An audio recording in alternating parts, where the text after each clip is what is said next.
Hey guys, we are here with Blue this afternoon. Something I really wanted to show to owners that are working on teaching their dogs how to loose leash heel. When you are showing your dog that you are in the lead in a walk, you have to make sure that you're working on takeoffs. So when you first start taking a step and you say heel, the second your dog passes your toes right there, they have taken the lead and you need to stop and apply your pressure until they sit and go into a calmer state of mind. Pressure releases. He gets up, it turns back on. Notice he already understands what pressure means. Now I'm going to take the step forward to make sure now I am in the lead in the walk. Now when I say heel and I take my first step and I say heel, watch how Blue tries to just go right in front of me, okay? Ready? Heel. Right away, right? He immediately tries to take the lead. Just a few minutes now, and this is always in the first couple of minutes when your dog is initially trying to take control right away, right? So now he sees a distraction. I'm sure it's my cat. It is. So we're going to just follow through with this, right? Getting in front of him. Blue. Blue. My cat always tries to torture us when we're working. Blue. Good boy. Yep. Okay. So right off the bat, come here, bud. I'm going to show you, instead of going in a straight line when you first start moving. Okay, I'm just going to try and get away from my cat for a second because Blue's going to be super distracted and we are not up to working through distractions, as you can see. If he can't do it when there's zero distractions, there's no way he's going to be able to do this properly with distractions. He is a baby, and I don't expect him to do that well at this age, right? That is a lot for especially for a herding dog to have to watch prey moving freely and him not be able to do anything about it because he's restrained. That's really tough. So you have to make sure you set your dog up for success in the future by practicing things slowly and patiently, building up to things that they're ready for. If you aren't ready as a handler to work your dog through that situation, then you are not ready to take your dog into that situation. You have to go in knowing that you are 100% ready to work him through any distractions that come his way. So back to what I was saying, though, about going straight. So I'm going to show you a couple demos. Blue, of course, we have a dog outside now, and you see it never fails. Blue, ready, heel. Okay, so right off the bat, when he tries to take the lead, I can do these paws, but notice he's like still not really caring about looking at me at all, right? So instead of trying to go in a straight line, your dog's not going to want to follow you when you're just in a straight line. That's boring, okay? You're going to have to do like a zigzag pattern, okay? So when I first start moving, I'm not going to move straight. I'm going to turn, right? See, right off the bat, he had to follow me. Blue, Blue, good boy. Right, so I move. Blue. Yes, come on, buddy.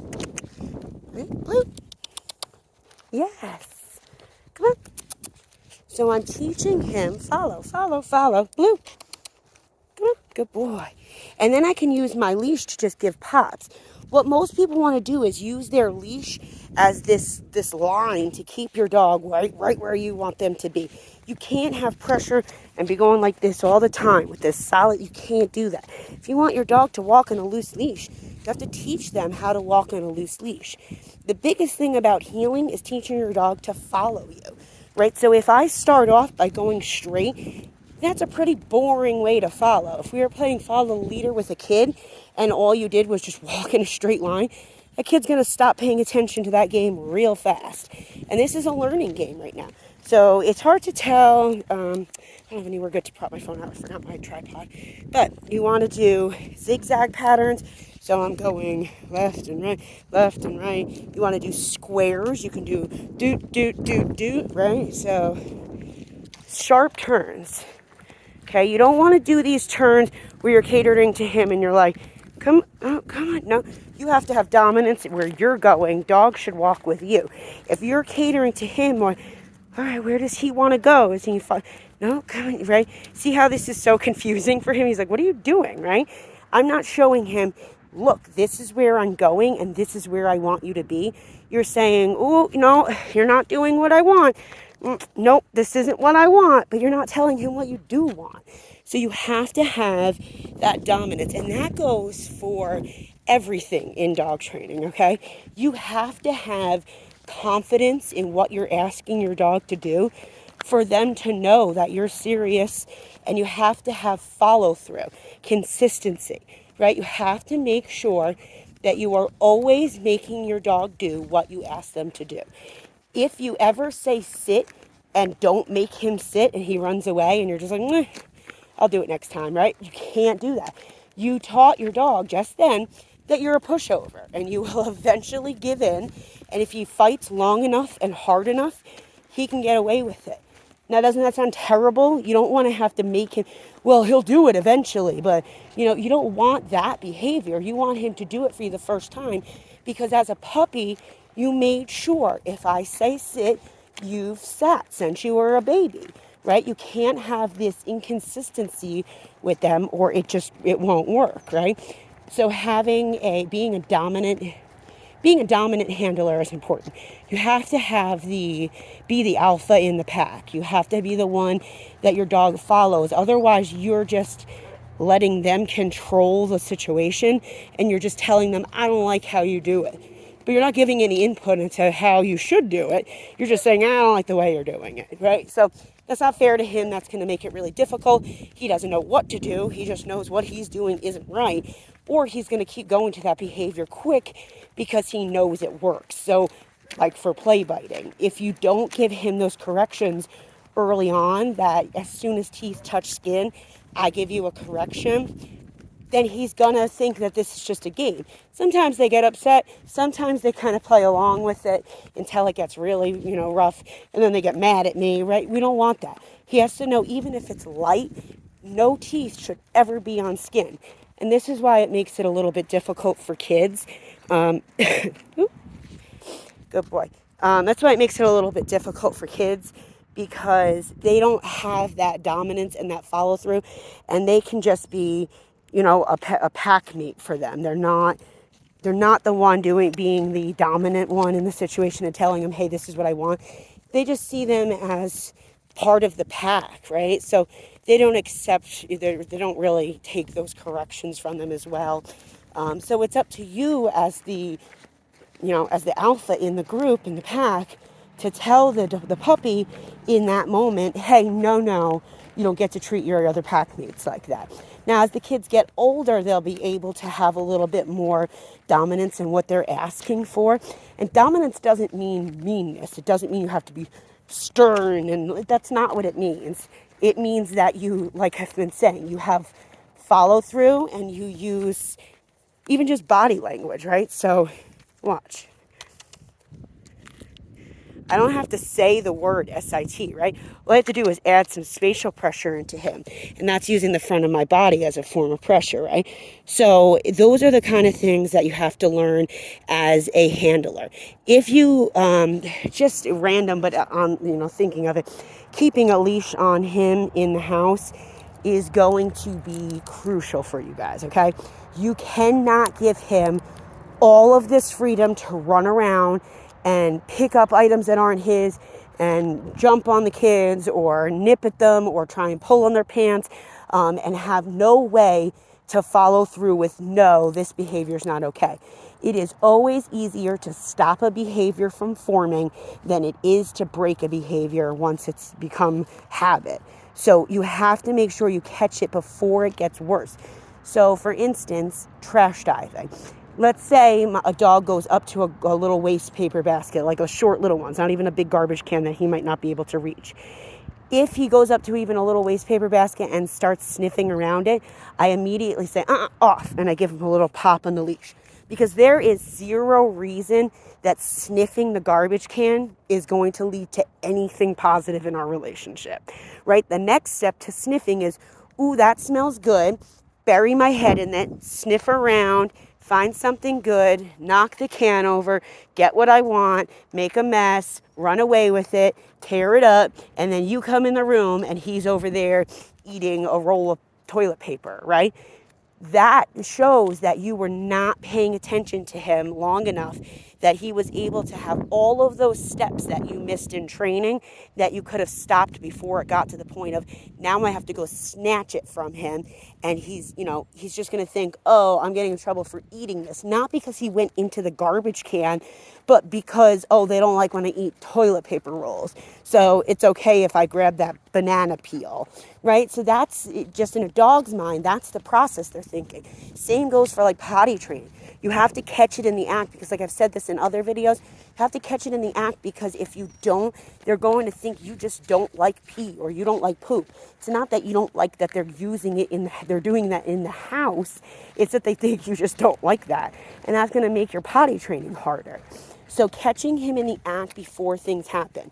Jumping on the kids. You want to make sure that you're catching him before he gets to this really worked up stage of needing to barrel all over the place. And I promise you, I know him well. He could be a little tornado as far as his zoomies and, barks and just runs around full speed. When he's fully charged after a nap, he's fully charged. So keeping that leash on him when I let him out of the crate, and I use a long line or a slip lead, just depending on the situation. But having a long line is great because off, blue, off. Okay, so for this, he didn't want to drop it. I'm not going to take it from his mouth. Off. He dropped it. Now I'm going to put my foot over it. Sit. Kick it away. Kick it away. Okay, so going over to him and just trying to take that from his mouth, I 100% guarantee you, he would have tried to snatch it back right from your fingers, and he's mouthy. So he could very potentially get your fingers if you do that. So making sure he understands when you say off, it means drop it. So if he didn't sorry, buddy, I gotta move his leash.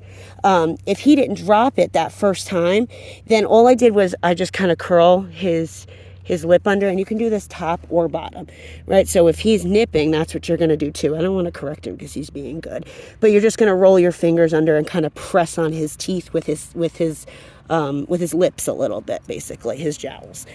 So those are the kind of things, catching behaviors before they start is going to make it much easier. Keeping that long line on him, make sure you have 100% follow through to not let him get to this point of zooming around and being just, Mr. Crazy off and just being Mr. Crazy Pants, right?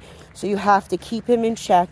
If he is all crazy at that moment, that lets you know a couple things. One, he has a lot of physical energy that he needs to use.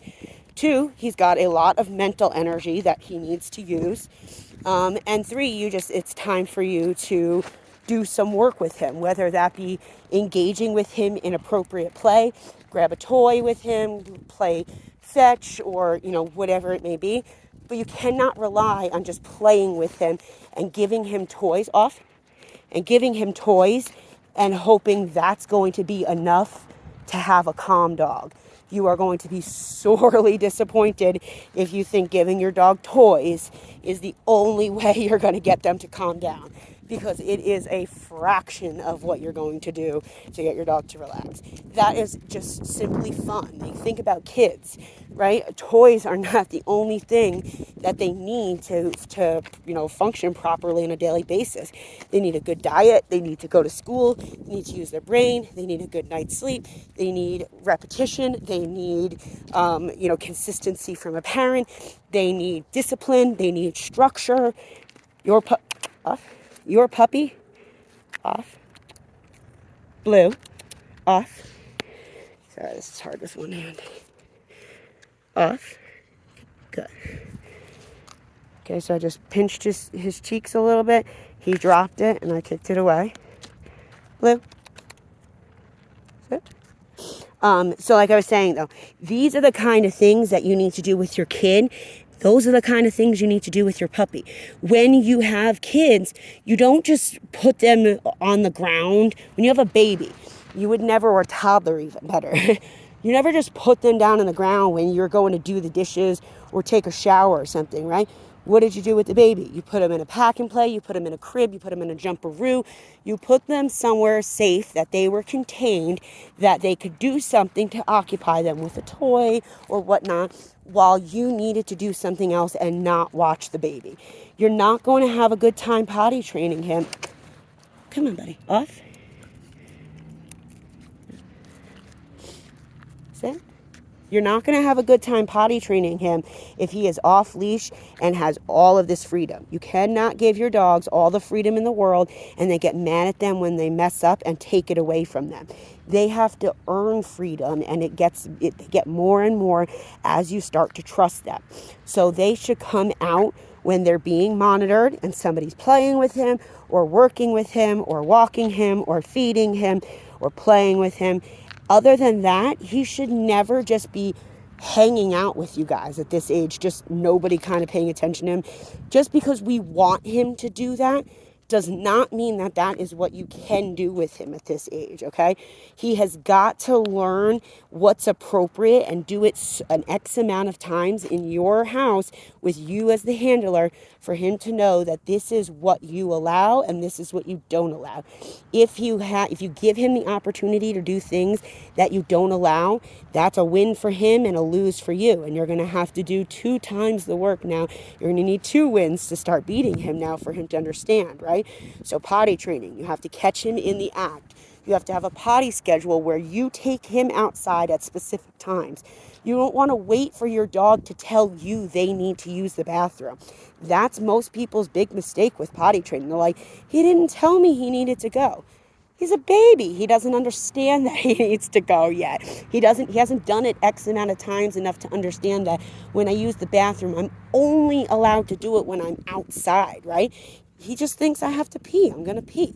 So if we're not setting the example of, hey, I don't want you to pee in this area, I only want you to pee in this area, you have to take him outside and go to that area you want him to do when you know it's, Blue, when it's time to use the bathroom. Blue, good boy. Yep. Right? So turn. Come on, buddy. Good boy. Blue. See how I'm talking to the camera and I wasn't paying attention for a few. Come on, buddy. He's getting bored. He's not going to pay attention to me as a handler. Blue. Yes. Good boy. Come on, buddy. Good. Good job. Blue. So every time he gets ahead of me, I'm telling him, no, come this way. Blue. Follow me. Right? Come on. Change my tone. I make it exciting. Blue. Good. Good job. He doesn't know what I'm saying. I could say, Blue, you're terrible. What a bad boy. What a bad boy. Right? So clearly he doesn't know what we're saying. It's just tones and body language and doing enough repetition to get him to understand this is what I'm asking you to do. He's an animal, and then whatever an animal does is appropriate on an animal scale. Who are we to say otherwise, right?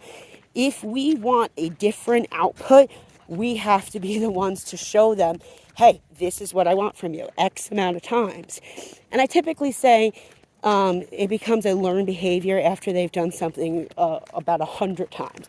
100 repetitions of something, and then it becomes a learned behavior. And that's a rough rule. That's, but anyway, so yeah, he's doing really good. He's making good progress. We've been working on place. We've been working on sit stays, loose leash healing. He's doing good with socialization. So all in all, he's doing really good. He's a sweet guy. He's a smart boy. He's just, he's a healer. Very typical for the breed. Like I said, they're little tornadoes of energy sometimes, and they will bounce around till, the cows come home. So if you guys have any questions about anything, you know where to reach me. Otherwise, we will see you in about another week or so. All right, say bye, Blue.